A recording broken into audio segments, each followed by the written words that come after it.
સલાહ લેવા જુઓ ફેમિલી ડોક્ટર કાર્યક્રમ VR લાઈવ પર સોમવારથી શનિવાર બપોરે 2 કલાકે. ફોન કરો 6355856123 પર અને રહો સદા તંદુરસ્ત. નમસ્કાર, સ્વાગત છે આપનું VR લાઈવના કાર્યક્રમ ફેમિલી ડોક્ટરમાં અને હું છું આપની સાથે ધ્વની. ફેમિલી ડોક્ટર કાર્યક્રમમાં મિત્રો આપણે દરરોજ જે અલગ વિષયલક્ષી ચર્ચાઓ કરતા હોઈએ છીએ ત્યારે આજે જે વિષય પર ચર્ચા કરવી છે એ વિષય વિશે થોડી પહેલા વાત કરીએ તો ક્યારેક અચાનકથી પેટના ભાગમાં દુખાવો થવો અથવા તો કિડનીના ભાગમાં દુખાવો થવો આવી ફરિયાદ આપણે સામાન્ય રીતે જ્યારે કોઈને કરીએ તો એવું કહે છે કે તને પથરીનો દુખાવો ઉપડ્યો છે અને તારે એની સારવાર કરવી જોઈએ. થોડા ઘરગથ્થુ ઉપચાર પણ એ વખતે લોકો સજેશન આપતા હોય છે, પરંતુ ફક્ત પથરીના કારણે જ દુખાવો થાય છે કે કેમ, ઘણા બધા પ્રશ્નો આપણને એ વખતે થતા હોય છે. ત્યારે મિત્રો આજે આપણે વાત કરવી છે ખાસ કરીને પથરી વિશે, અને ખાસ કરીને કિડનીમાં જે પથરી થાય છે એની સમસ્યા વધારે જોવા મળે છે. સામાન્ય રીતે જેટલા પણ આ કિસ્સાઓ નોંધાતા હોય છે એમાં સૌથી વધારે કેસ કિડનીમાં થતી પથરીના હોય છે. આ વિષય પર આજે આપણે ચર્ચા કરીશું. આયુર્વેદમાં પથરી વિશે શું કહેલું છે એ વિષય પર આજે આપણને માહિતી આપશે વૈદ્ય રાજેશભાઈ ઠક્કર, જે 25 વર્ષથી પણ વધુ વર્ષોનો બહોળો અનુભવ ધરાવે છે. રાજેશભાઈ, આપનું સ્વાગત છે. નમસ્કાર જી રાજેશભાઈ, પ્રથમ પ્રશ્ન તો એ જ જાણીશું કે પથરી માટે સંસ્કૃતમાં કયો શબ્દ વણાયેલો છે અને તેના વિશે શું કહેશું? ચોક્કસ. પથરીને આયુર્વેદના ગ્રંથોમાં અશ્મરી તરીકે ઓળખવામાં આવે છે. અશ્મ એટલે પથ્થર. આપણે ઘણી વખત ન્યૂઝપેપરમાં વાંચતા હો કે આવા જૂના અશ્મિઓ મળી આવ્યા, તો અશ્મ એટલે પથ્થર છે અને અશ્મરી એટલે નાનકડો પથ્થર, લઘુ સ્વરૂપ એનું. તો એના ઉપરથી એનું જે નામ પડ્યું છે એ અશ્મરી છે. અને આજે આપણે જે વાત કરવી છે કિડનીમાં થતી પથરી વિશે, તો કિડનીને આયુર્વેદમાં વૃક્ક કહેવામાં આવે છે. એટલે કિડનીની જે પથરી હોય તો એનું આપણે જો સંસ્કૃતમાં કે આયુર્વેદના ગ્રંથો પ્રમાણે વર્ણન સમજવું હોય તો વૃક્કાશ્મરી જે છે એને આપણે એના તરીકે ઓળખવામાં આવે છે. અને એને અનેક એના પ્રકારોને બધું વર્ણન કરેલું છે. એવી જ રીતે એને કિડની સ્ટોન અથવા રિનલ સ્ટોન મેડિકલ સાયન્સમાં એવી રીતે કહેવામાં આવે છે. સ્ટોન શબ્દ છે, કેલ્ક્યુલસ શબ્દ છે એ પણ એના માટે વપરાતો હોય છે, કેલ્ક્યુરી છે એ શબ્દ વપરાતો હોય છે. તો આવી રીતે એનું એમાં પણ પથ્થર, સ્ટોન એટલે પથ્થર, કિડની સ્ટોન છે. અને રિનલ શબ્દ છે એ મેડિકલ સાયન્સમાં વધારે વપરાય, કિડની છે જનરલ ટર્મ્સમાં વપરાય. તો બંને શબ્દો એક જ છે, પણ એમાંથી થતી જે પથરી હોય તો એના માટે એ કિડની સ્ટોન કે રિનલ સ્ટોન કહેવાય, અને અથવા તો કિડની કેલ્ક્યુલસ, રિનલ કેલ્ક્યુલસ તરીકે પણ એને ઓળખવામાં આવે છે. રાજેશભાઈ, આપણી સાથે પ્રથમ કોલર મિત્ર જોડાયા છે. હેલો. હેલો. હાજી નમસ્કાર, આપનું નામ જણાવશો ને આપ ક્યાંથી વાત કરો છો? બગસરાથી ઇન્દુબેન બોલું છું. હા બોલો ઇન્દુબેન. મારા દીકરાની વહુને પિત્તાશયમાં પથરી છે. દવાથી નીકળી જાય. કેટલા સમયથી છે? 6 મહિના થયા. ઓકે. અને ઉંમર? 25 વર્ષ.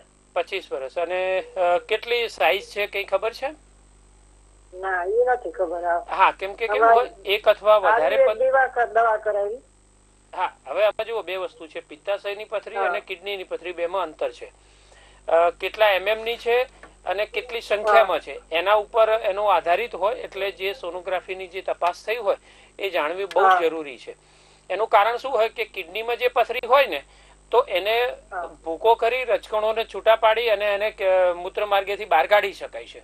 જ્યારે હા, અને પિત્તાશયની પથરી હોય ને, પણ એ કેવું છે કે બધા દુનિયાના બધા જ મેડિકલ સાયન્સ એવું કે છે કે પિત્તાશયની પથરી કોઈ દિવસ નીકળે નહીં, અને મોટી થઈ જાય, દુખાવો ન કરે ત્યાં સુધી રાહ જુઓ, અને મોટી થાય ત્યારે એને ઓપરેશન કરાવીને કાઢવાનું. પણ એમાં પિત્તાશય આખું કાઢવું પડે, અને ખૂબ પછી કોમ્પ્લિકેટેડ ચરબીવાળા પદાર્થો તમે પચાવી ના શકો ને એવી બધી આડઅસરો થતી હોય.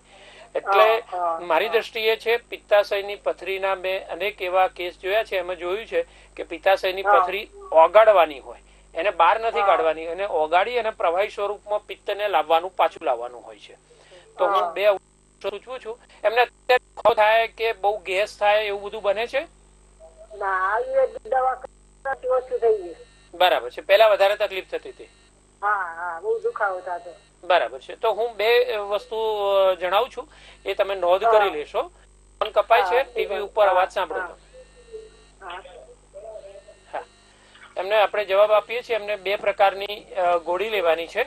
એક આરોગ્ય વર્ધિની રસ અને બીજી એક આવે છે એ ગોરો ચનાદી ગુલિકા. બંનેમાંથી 2 ગોળી ગળી જવાની છે અને ઉપર ફલત્રિકાદી ક્વાથ નામનો એક ભૂકો આવે. એ ભૂકો 2 ચમચી ભૂકો છે એ 1 ગ્લાસ પાણી સાથે ઉકાળી ગાળી અને એનું જે સત્વ છે એ પી જવાનું છે. નિયમિત રીતે આપણે 8 થી 10 મહિના માટે લેવાની ભલામણ કરીએ છીએ. જી રાજેશભાઈ, આપણી સાથે વધુ એક કોલર મિત્ર જોડાયા છે. હેલો. હા બેન, નમસ્કાર. જી નમસ્કાર, આપનું નામ જણાવશો ને આપ ક્યાંથી વાત કરો છો? અમદાવાદ થી બોલું છું, રામભાઈ બોલું છું. હા રામભાઈ, જણાવો આપનો પ્રશ્ન. જવાબ બેન, પથરી ન થાય એના માટે આપણે શું કાળજી રાખવી પડે એ જરા ડોક્ટર ને કહેશો તો જણાવે, તો જેથી ધ્યાન રાખીએ તો આવો સમય જ ના આવે આપણે. બરાબર છે. જી બિલકુલ. ચોક્કસ ટીવી ઉપર સાંભળું તમે. જી હા, એક દર્શક મિત્રનો કન્સર્ન એવો છે કે પથરી થયા પછી તો ઈલાજ શોધવાનો, પણ ન થાય માટે શું કરવું? તો એ સારી વાત છે. પહેલી વસ્તુ, ક્ષારવાળા પદાર્થો આપણે બહુ નથી ખાવાના, શક્ય બને ત્યાં સુધી. એટલે આપણે ભાજી જે કહીએ ને આપણા ખોરાકમાં, એટલે પાલકની ભાજી, તાંદળજાની ભાજી અને આ બધું જે આવે છે, તો એમાં ક્ષારનું પ્રમાણ ખૂબ વધારે હોય. જેમાં ખારાશ અને ક્ષાર ને બધું વધારે આવતું હોય તો એવા પદાર્થોનો ત્યાગ કરવાનો છે. બીજું, વારંવાર પેશાબ ઘણા લોકોને રોકી રાખવાની આદત હોય, તો એ પેશાબ રોકી રહેવાથી ઇન્ફેક્શન પણ થઈ શકે ને ઇન્ફેક્શન એ પોતે પછી આગળ પથરીનું કારણ બની શકે છે. તો વારંવાર પેશાબ રોકવાની આદત હોય તો એ પણ પથરીની ઉત્પત્તિનું કારણ બને. અને આમે આયુર્વેદમાં 13 પ્રકારના જે વેગો કીધા છે, છીંક આવવાના, આંસુનો વેગ છે, બરાબર છે, મળ પ્રવૃત્તિનો, મૂત્ર પ્રવૃત્તિનો, એવી રીતે પેશાબનો વેગ છે એ ક્યારેય રોકવાનો નથી. એક આ ખાસ ધ્યાન રાખવું જોઈએ. અને ખોરાકમાં સોલ્ટ વાળી વસ્તુઓ વધારે હોય જે, બરાબર છે, મીઠા વાળી, એ વસ્તુઓનો ત્યાગ કરવાનો છે. હવે કેટલીક મતભિન્નતા આવે છે કે એમાં મોડર્ન મેડિકલ સાયન્સ એવું કહે છે કે જે બીજવાળા હોય, કાકડી છે કે રીંગણ છે કે એ બધી વસ્તુઓ હોય તો એને પણ લેવાની ના પાડે છે. પણ આયુર્વેદના ગ્રંથોમાં એટલો બધો ઉલ્લેખ જોવા નથી મળતો, બરાબર છે. અને એ પ્રમાણે જોવા જઈએ તો કેટલાક કાકડી જે છે એમાંથી એક વિશેષ પ્રકારની જે કાકડી હોય જેનો ઔષધીય ઉપયોગ થતો હોય છે, તો એની એક જાતિ છે અને એમાંથી ક્ષાર બનાવીને એને પાછું પથરીના રોગોમાં વાપરેલું છે. હા, એટલે એક મત ભિન્નતા આવે છે. પણ એવું બની શકે કે એ અલગ વસ્તુ થઈ ગઈ, પણ આપણે એ ધ્યાન રાખવું જોઈએ છે. પછી એક જવ જે છે ને, એ જે લોકોને પથરી થવાનો જેને સ્વભાવ હોય ને તો એવા લોકો માટે જવ બહુ સારા.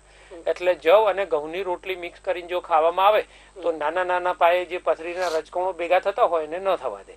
એટલે જવનું પાણી પીવું, જવની રોટલી ભાખરી ખાવી એ પણ સરસ ઉપાય હોઈ શકે. જી, આપણી સાથે વધુ એક કોલર મિત્ર જોડાયેલા છે. હેલો. હેલો. હાજી નમસ્કાર, આપના ટીવી નો અવાજ બંધ કરશો, આપનું નામ જણાવશો ને આપ ક્યાંથી વાત કરો? ટીવી નો અવાજ બંધ કરો એમ કે. હેલો. જી, આપનું નામ જણાવો ને આપ ક્યાંથી વાત કરો છો? હા નમસ્તે, ભાવનગર થી બોલીએ છીએ સર, ડોક્ટર. હા જણાવો. હા, કિડની ની નીચે પથરી આવી ગઈ છે તો શું કરવાનું? અચ્છા, એટલે નળીમાં ઉતરી ગઈ છે એવું કીધું છે? હા, એક નળીમાં કિડની થી નીચે આવી ગઈ છે, નળી સુધી પહોંચી ગઈ છે. ઓકે, અને કેટલા mm ની છે? કેટલા mm ની છે? 6 mm ની. 6 mm. અને એક જ પથરી છે કે બીજી કિડનીમાં કે બીજા બધા ક્યાંય છે? એક જ છે સર, એક જ છે. ઓકે, અત્યારે દુખાવો થાય, પેશાબ અટકી જાય એવું તકલીફ પડે છે? અને દુખાવો થોડો થોડો થાય છે. બરાબર. પેશાબ અટક્યો છે ક્યારે? પેશાબ નથી અટકતો. અને કેટલા સમયથી નિદાન થયું? હમણાં તે 15 દિવસ થયા. ઠીક છે.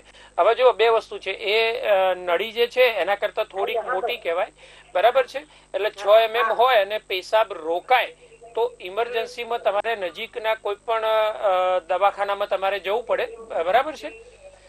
ત્યાં સુધી એ પથરી તૂટે, એના રજકણો છૂટા પડે એ માટેના ઔષધિઓ હું સૂચવું છું, એ તમે ચાલુ કરી દો, બરાબર છે. હા હા, હું લખાવું છું, તમે ટીવી પર જુઓ, ફોન કપાય છે.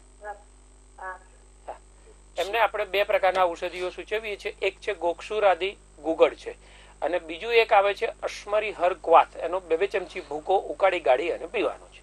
એટલે 2 ગોળી ગાળીને ઉપર આ ઉકાળો પી જવાનો છે. જી, વધુ એક કોલર મિત્ર આપણી સાથે જોડાયા છે. હેલો. હા, હું સુરત થી ચૌહાણ સંગીતા બોલું છું. હા સંગીતા બેન, જણાવો આપનો પ્રશ્ન. હા, મને છે ને તો હમણાં લગભગ મહિનાથી છે ને તો ચોથા પાંચમા મણકાની વચ્ચેની ગાદી ખસી ગઈ છે. MRI કરાવ્યો તો એમણે એવું કીધું કે ઓપરેશન કરાવવું પડશે. તો શક્ય છે એમ કરાવીએ કે પછી આયુર્વેદિકમાં આવી જશે? કોઈ અસર ખરા એમ? હા, એટલે MRI માં તમને અત્યારે કમરમાં દુખે છે? હા, કમરમાં દુખાવો થાય છે, પગની સાઈડમાં પણ આમ નસ ખેંચાય છે ને પગનો અંગૂઠો છે ને તે જરાક આમ સૂમ મારી ગયેલો હતો. ઓકે, એક જ બાજુ એવું થાય ફિઝિયો કે કરાવી, બે દિવસ ફિઝિયો કરાવ્યું તો પગમાં અંગૂઠો જરાક સારો લાગે છે. ઓકે, એટલે એમને કેટલા સમયથી છે અને એક જ પગમાં છે?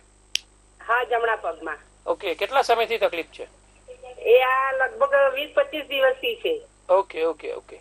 અને ને આમાં શું છે, હું ખુરશી પરથી પડી ગયેલી હતી. અચ્છા, પડ્યા પછી તમને આ થયું છે? હા હા. ઓકે, હવે કેવું હોય કે બધી MRI નું બધા રિપોર્ટ ને બધું ચેક કરવું પડે. એટલે તમને અને બીજા પણ દર્શક મિત્રોને કહીએ છીએ કે કોઈને જો ઈચ્છા હોય તો અમારી હોસ્પિટલનો સંપર્ક કરવો હોય તો નીચે નંબર આવે છે નિસર્ગ આયુર્વેદનો. ત્યાં 722 થી શરૂ થાય છે. ત્યાં તમારા રિપોર્ટ મોકલીને વોટ્સએપ દ્વારા અને અમારા વૈદ્યોની પણ ટીમ હોય છે ત્યાં પણ વાત કરી શકો. મારી સાથે પણ કન્સલ્ટેશન કરાવી શકશો.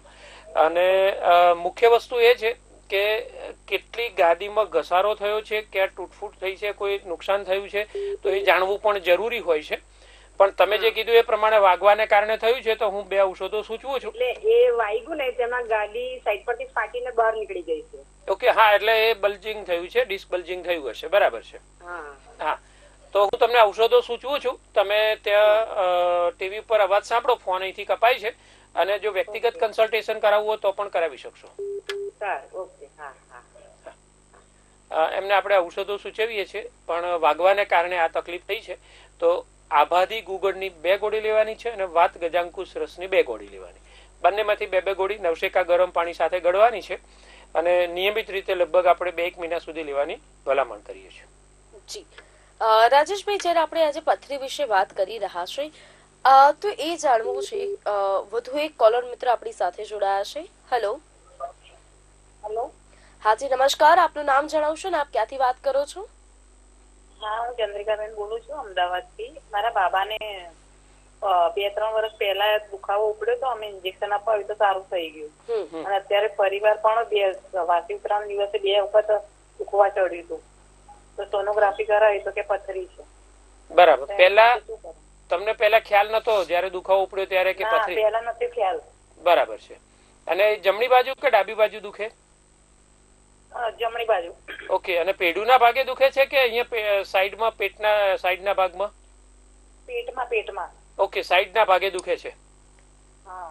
ઓકે, અને પેશાબ અટકી ગયો છે કે ક્યારે અંદર? એવું કશું નહીં, પેટા ના એવું કશું નહીં. ઓકે, અને ક્યારે લાલાશ પડતો, પેશાબ આવ્યો કે એવું કઈ?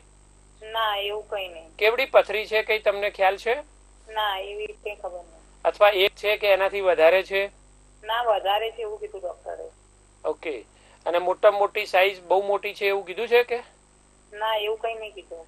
ઓકે, હવે એમાં કેવું હોય કે પથરીની અંદર એની સાઈઝ ઉપર આધાર છે. એટલે મોડર્ન મેડિકલ સાયન્સ એવું કે છે કે 3 mm કે 4 mm સુધીની કદાચ હોય તો વધારે પાણી પીવો તો નીકળી જાય. હા, હવે 6-8 mm હોય તો ન નીકળી શકે. આયુર્વેદમાં મેં 26 વર્ષની અંદર જોયું છે કે 12 mm સુધીની અનેક દર્દીઓની, 800-900 દર્દીઓની પથરી મેં નીકળતા જોયેલી છે. એટલે એમાં કેવી સાઈઝ છે અને ક્યાં છે. હવે નળીમાં ફસાઈ હશે અને જો મોટી પથરી હશે તો ઇમરજન્સી કરાવશે. એટલે આ બધી પરિસ્થિતિ અને એ દરમિયાન દવા ચાલુ હોય ને એ દરમિયાન જો પથરી ખસે તો ક્યારેક ઇમરજન્સી પણ પેદા કરી શકે. એટલે ખાસ કરીને દર્શક મિત્રોને કહીએ છીએ કરી શકો.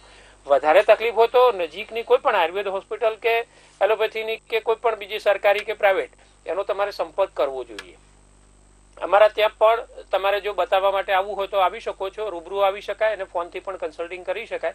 પણ પથરીની સાઈઝ જે છે એ જાણ્યા વગર એની સચોટ જે ઉપાય આપવાનો છે, કેમ કે ડોઝ એના ઉપરથી નક્કી થશે. એટલે આપણે પ્રાથમિક ઉપાય તરીકે એમને ઔષધો સૂચવીએ છીએ, એટલું શરૂ કરવાની ભલામણ કરીએ છીએ આપણે.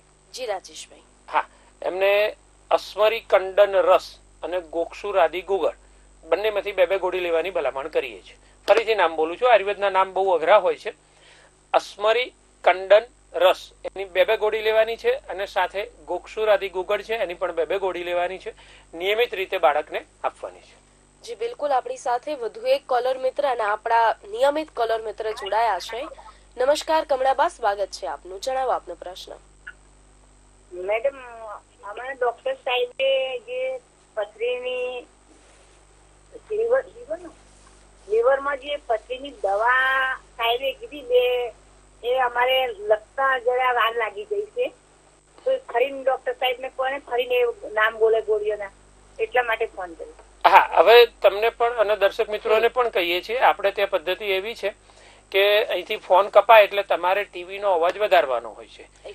હા, અને જયારે પણ તમે પ્રશ્ન પૂછો છો ત્યારે તમારા એક સંબંધીને પણ સાથે રાખો કે જેથી કરીને રિમોટ નો કંટ્રોલ હાથમાં લઈ અને અવાજને વધઘટ કરવી હોય એટલે અનેક દર્શક મિત્રોના કોલ સતત વેઇટિંગમાં હોય છે, એટલા માટે ફરીથી નામ જવાબ આપું છું, તમે ટીવી પર સાંભળો. હા, આરોગ્યવર્ધિની રસ એમાંથી 2 ગોળી લેવાની છે. ગોરોચનાદી ગુલિકા એમાંથી પણ 2 ગોળી લેવાની. એટલે આરોગ્યવર્ધિની રસ અને ગોરોચનાદી ગુલિકા બંનેમાંથી 2+2 4 ગોળી સવાર સાંજ ખાલી પેટે ગળી જવાની અને ઉપર ફોલત્રિકાદી ક્વાથનો 2 ચમચી ભૂકો ઉકાળી ગાળી અને પીવાનો છે. જી બિલકુલ. રાજેશભાઈ, આપણે આગળ વધીએ પહેલા તમામ દર્શક મિત્રોને એક અપીલ પણ રહેશે કે સાથે નોટપેન અથવા તો આપના મોબાઈલનો બીજા મોબાઈલને સાથે રાખી કેમેરા ઓન રાખો, જેથી આપ તરત જ વિડીયો શૂટિંગ કરી શકો. જે પણ વાત થાય છે કાર્યક્રમને આપ પુનઃ પ્રસારણ રાત્રે 8:30 કલાકે પણ જોઈ શકો છો. તે ઉપરાંત સોશિયલ મીડિયા પેજ પર પણ આપ આ કાર્યક્રમ નિહાળી. રાજેશભાઈ, કિડનીની પથરી વિશે વાત થઈ રહી છે ત્યારે પ્રશ્ન એ થાય છે કે આ પથરી થવાના કારણો શું હોઈ શકે છે? આયુર્વેદમાં તેના માટે શું કહ્યું છે? ચોક્કસ, પથરી થવાના કારણોમાં એક તો પાણી ઓછું પીવું એ એનું બહુ મોટું કારણ છે. મૂત્ર પ્રવૃત્તિના વેગને રોકી રાખવો એ પણ એક મહત્વનું કારણ છે. અતિશય ક્ષારવાળા પદાર્થો ખાવા, બરાબર છે, એ પણ એક કારણ છે. અને સતત લાંબા ગાળા સુધી કબજિયાત રહેતી હોય તો એ પણ એનું કારણ હોઈ શકે છે. એટલે કોઈ એક જ કારણ તરત જ થઈ જશે એવું નથી. પણ અને બીજું કે આપણે પાણીમાં આવતા વધારે પડતું ક્ષારો, એટલે જ્યાં કેટલાક અમદાવાદની અંદર પણ કેટલાક એવા વિસ્તારો છે કે જ્યાં બોરનું પાણી આવતું હોય, બરાબર છે, એટલે કોર્પોરેશન જયારે તમને પાણીનો સપ્લાય કરે તો એમાં ક્ષારનું પ્રમાણ લિમિટ કર્યું હોય છે, પણ એ અતિશય વધારે 1200 થી વધારે હોય, 1200 થી વધારે TDS, તો એ કિડનીની પથરી થવાનું બહુ મોટું કારણ બને છે. એટલે પાણીમાં રહેલા ક્ષારો, આપણા ભોજન જે ગ્રહણ કરીએ છીએ એમાં રહેલા ક્ષારો, એ બહુ જ મહત્વનું કારણ બને છે. હવે એ જયારે કારણ બને છે તો બીજું એક કારણ કે કેટલાક લોકોને જરૂર વગર પણ કેલ્શિયમ લેવાની આદત હોય. તો ધ્વનિ આમાં બહુ મહત્વની વસ્તુ છે, એના પ્રકારની આપણે વાત કરીએ એટલે ખ્યાલ આવશે વધારે. પણ મોટા ભાગે કેલ્શિયમની પથરી થતી હોય અને જે લોકોને કેલ્શિયમ સિન્થેટિક ફોર્મમાં હોય કે જે પૂરેપૂરું શરીર પચાવી નથી શકતું, તો એ કેલ્શિયમ અતિશય જરૂર વગર તમારા રિપોર્ટ નોર્મલ આવતા હોય છતાંય તમે કેલ્શિયમ લીધા કરો તો એ કેલ્શિયમ છે એ ઓક્ઝેલેટ ને ફોસ્ફેટ ને બધાની સાથે મિક્સ થઈ અને એ પથરીનું ફોર્મેશન કરી નાખે છે. એટલે કેલ્શિયમના ક્ષારો કહેવાય એને, બરાબર છે. તો એ કેલ્શિયમના ક્ષારો છે ભેગા થઈ અને પથરીના સ્વરૂપમાં જામી જાય છે. તો જરૂર ન હોય ત્યારે વધારે પડતું કેલ્શિયમ લેવું. કદાચ કુદરત કેલ્શિયમ આપે છે એમાં શક્યતાઓ ઓછી રહે છે, પણ સિન્થેટિક સ્વરૂપમાં ટેબ્લેટના ફોર્મમાં જયારે લેવામાં આવે છે તો એ કિડનીની પથરી થવાનું પાછું એક કારણ બની શકે છે. જી રાજેશભાઈ, અહીંયા આપે નોર્મલી વાત કરી તો ઘણા લોકોને એવી ટેવ હોય છે કે લોહીની દવા પણ લેતા જ હોય છે. ડોક્ટર ના પાડી દે અથવા તો 2 મહિનાનું કીધેલું છે છતાં પણ એ લોકો લયા જ કરે છે, તો એ પણ જોખમી ગણી શકાય ને? ચોક્કસ, કોઈ પણ એટલે દવા અને એન્ટીબાયોટિક, પેઇન કિલર અને આવી રીતે કેટલીક સપોર્ટિવ દવાઓ, ઘણા લોકો એસિડિટીની દવાઓ પણ ખૂબ ખાતા હોય તો એ પણ એસિડિટીની દવા પણ એ આનું કારણ બની શકે છે. એ એસિડિટીની દવા તો ખાસ કરીને જે પિત્તાશયની પથરી હોય એ એનું કારણ બને છે. તો આવી રીતે શું જરૂર વગર નહીં, તમે જે તમારા નિષ્ણાત જે તમને કહે છે એલોપેથી દવા લો છો, આયુર્વેદ દવા લો છો, જે કે હોમિયોપેથી દવા લો છો, તો તમારા નિષ્ણાત તમને એને મળો અને જે કહે છે એ પ્રમાણે કરો. એનાથી વધારે જરૂર વગર અને ફક્ત સોશિયલ મીડિયા કે વોટ્સએપ કે ઇન્ટરનેટ થી જાણીને પ્રયોગ ન કરો. જી બિલકુલ. વધુ એક કોલર મિત્ર આપણી સાથે જોડાયા છે. હેલો. હેલો. હાજી, આપનું નામ જણાવશો ને આપ ક્યાંથી વાત કરો છો? ભાનુબેન, લાલપુરથી. હા બોલો ભાનુબેન. મારે છે ને વારંવાર બાથરૂમ બહુ લાગે ને ડાબી સાઈડમાં બહુ જમણી દુખે પેડુમાં. અચ્છા, પેડુમાં ડાબી બાજુ દુખે છે અને વારંવાર પેશાબ કરવા જવું પડે. રાત્રે કેટલી વાર ઉઠવું પડે? રાત્રે 3 વખત ઉઠવું પડે. ઉંમર આપની જણાવશો? મારે 42. 42 વર્ષની ઉંમર છે. અને કેટલા સમયથી આ તકલીફ છે? 6 મહિના થયા. 6 મહિના થયા છે. ઓકે, તમને હમણાં કઈ સિઝેરિયન કે રિપોર્ટ કરાયું હતું પણ રિપોર્ટમાં કઈ એવું નહીં. ઓકે, એમાં ઇન્ફેક્શન કે એવું કઈ આવે છે? ના, એવું કઈ નથી આવતું. બરાબર છે. તમારે કોઈ ઓપરેશન સિઝેરિયન વગેરે થયેલા છે? હા, સિઝેરિયન ગયા 22 વર્ષ છે, બાબુ એક છે. ઓકે ઓકે, ઠીક છે. એટલે કદાચ ઇન્ફેક્શન નું કારણ હોઈ શકે, બરાબર છે, અથવા અંદર કોઈ એવું ખોરાક ખાવામાં આવ્યો તો માઇનોર ઇન્ફેક્શન છે જે અત્યારે હાલ રિપ્રેઝન્ટ નથી થઈ રહ્યું, અથવા પથરી હોય કે બીજું કોઈ પણ કારણ હોઈ શકે છે, તો સોનોગ્રાફીની કે બીજી તપાસ પણ તમે કરાવી શકો. પણ ત્યાં સુધી હું તમને 2 ઔષધ સૂચવું છું. એ બંને ઔષધ તમારે લેવાના છે. એનાથી મોટે ભાગે તમારો પ્રશ્ન એનું નિવારણ થઈ જશે. એમને 2 ઔષધો આપણે સૂચવીએ છીએ. ફોન કપાય છે, ટીવી ઉપર અવાજ સાંભળવાનો છે એમને. જી રાજેશભાઈ. ચંદ્રપ્રભાવટી એ નામની એક ગોળી આવે છે ને બીજું એક આવે છે શિલાજીતવાદી વટી. બંનેમાંથી 2 ગોળી શક્ય બને તો હળદરવાળા દૂધ સાથે અથવા તો સાદા પાણી સાથે પણ લઈ શકાય છે. નિયમિત રીતે લેવાની છે અને લગભગ 1 થી 1.5 મહિના માટે આપણે લેવાની ભલામણ કરીએ છીએ. જી રાજેશભાઈ, ઘણા કોલર મિત્ર જોડાવાનો પ્રયત્ન કરી રહ્યા છે. તે દિશામાં વધુ એક કોલર મિત્રનો ફોન લઈશું. હેલો. આપના ટીવીનો અવાજ સૌપ્રથમ બંધ કરશો.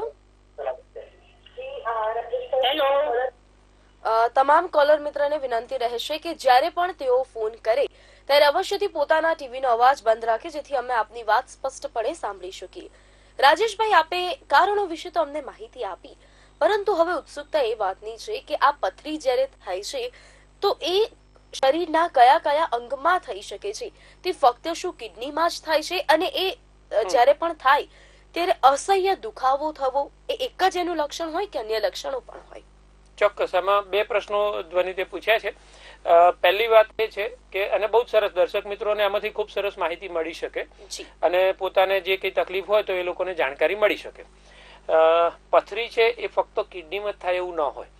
પિત્તાશય નામનું એક અંગ હોય છે જે આપણો ચરબીવાળા અને ઘટ્ટા અંશો જે બધા લીધા હોય, ઘી, તેલ છે, દૂધપાક વગેરે પચાવવા માટે જે ઘાટું પિત્ત એ જે બહાર કાઢે છે, એ જે ઘાટું પિત્ત બહાર કાઢનાર જે અંશ છે, અંગ છે, એને પિત્તાશય કહેવામાં આવે, જેને અંગ્રેજીમાં ગોલ બ્લેડર કહેવામાં આવે. એમાં પણ પથરી થઈ શકે. જે ઇન્સ્યુલિન બનાવનાર પેન્ક્રિયાઝ નામનું એક અંગ છે એની અંદર બહુ ઓછી જોવા મળે, પણ પેન્ક્રિયાઝમાં પણ પથરી થઈ શકે. આયુર્વેદના પ્રકારો જે લખ્યા છે ને, તો એમાં શુક્રાશ્મરી તરીકે એટલે વૃષણની અંદર પણ પથરી થવાનો ઉલ્લેખ આયુર્વેદના ગ્રંથોમાં જોવા મળે છે. તો ત્યાં અત્યારે વાત નીકળી છે તો આપણે વાત કરીએ કે આયુર્વેદમાં પથરીના 4 પ્રકાર કીધા છે. મોટે ભાગે આયુર્વેદ જે છે ત્રિદોષવાદ ઉપર આધારિત છે, એટલે દરેક રોગના જયારે પ્રકાર પડતા હોય તો વાયુ, પિત્ત અને કફ ઉપર આધારિત દરેકમાં લગભગ પ્રકાર જોવા મળતા હોય. તો એવી રીતે વૃક્કાશ્મરી, વૃક એટલે કિડની, અશ્મરી એટલે પથરી, આપણે શરૂઆતમાં જોયું કાર્યક્રમમાં. તો એના પ્રકાર જે છે તો વૃક્કાશ્મરીના 4 પ્રકાર: વાયુ દોષથી થતી પથરી, પિત્ત દોષથી થતી પથરી, કફ દોષથી થતી પથરી અને શુક્રાશ્મરી એવો 4થો પ્રકાર છે. તો આવા 4 પ્રકાર આયુર્વેદના ગ્રંથોમાં જોવા મળેલા છે. એટલે બીજા અંગોમાં પણ થઈ શકે એ વાસ્તવિકતા છે. અને સાથે સાથે લક્ષણો જો જોવા જઈએ તો ખાલી દુખાવો થાય એ એનું લક્ષણ નથી.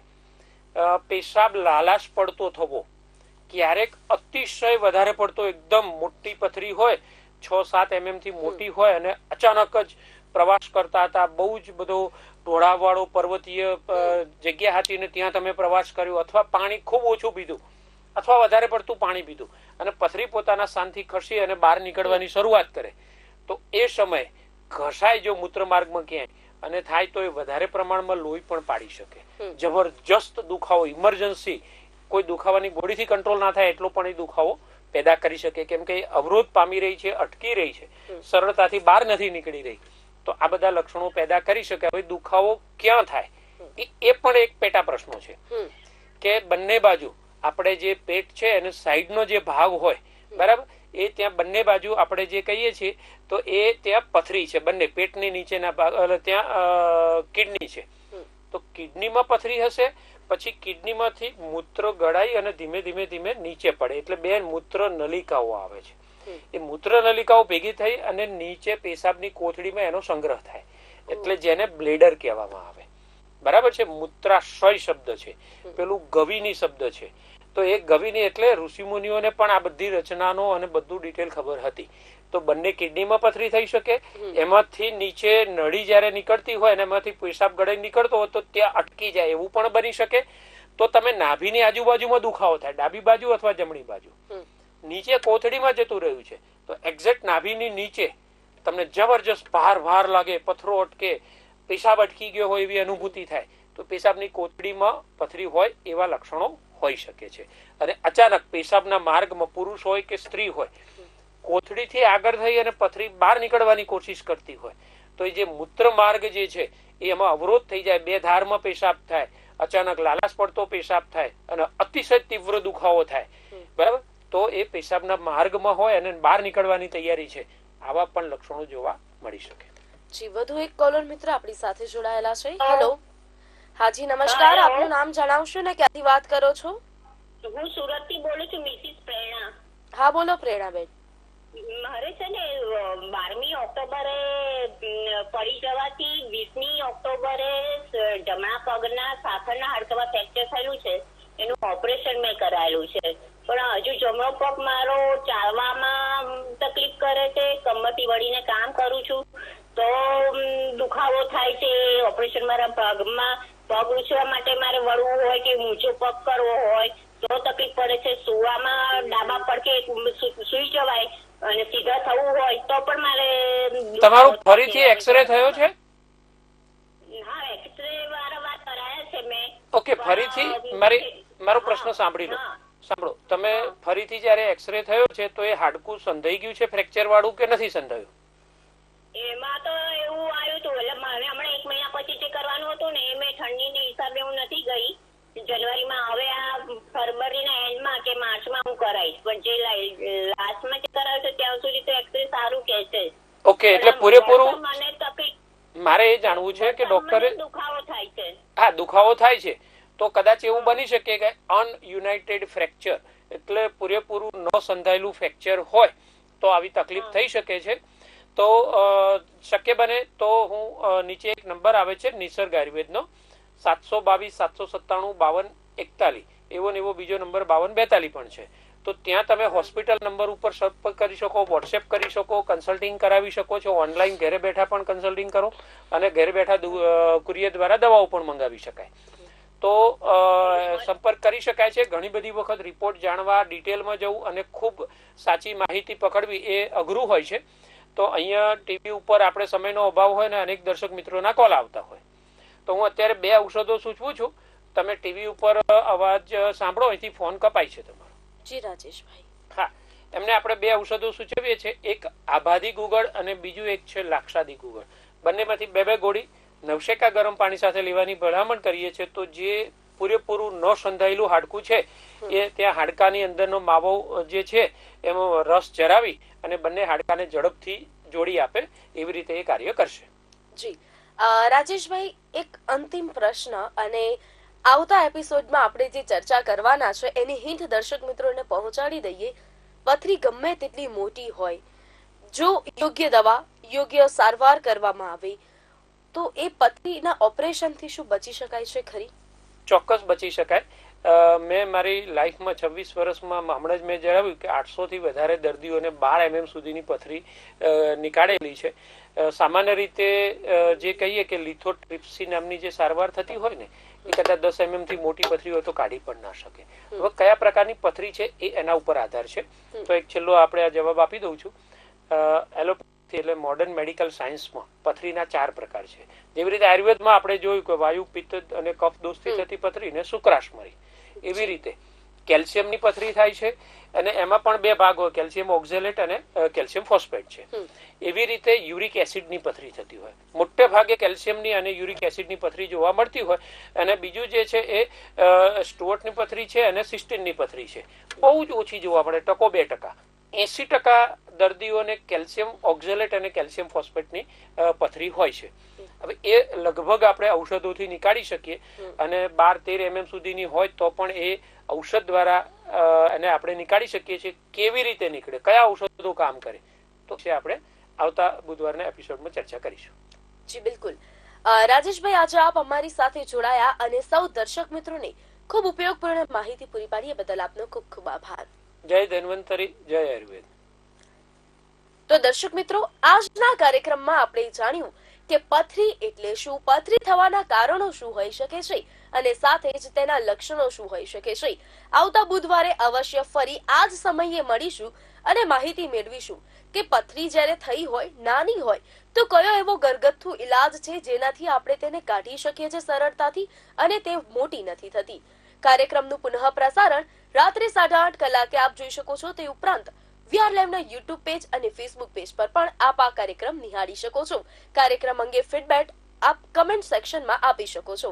આજના કાર્યક્રમમાં મને અને રાજેશભાઈને રજા આપશું. નમસ્કાર.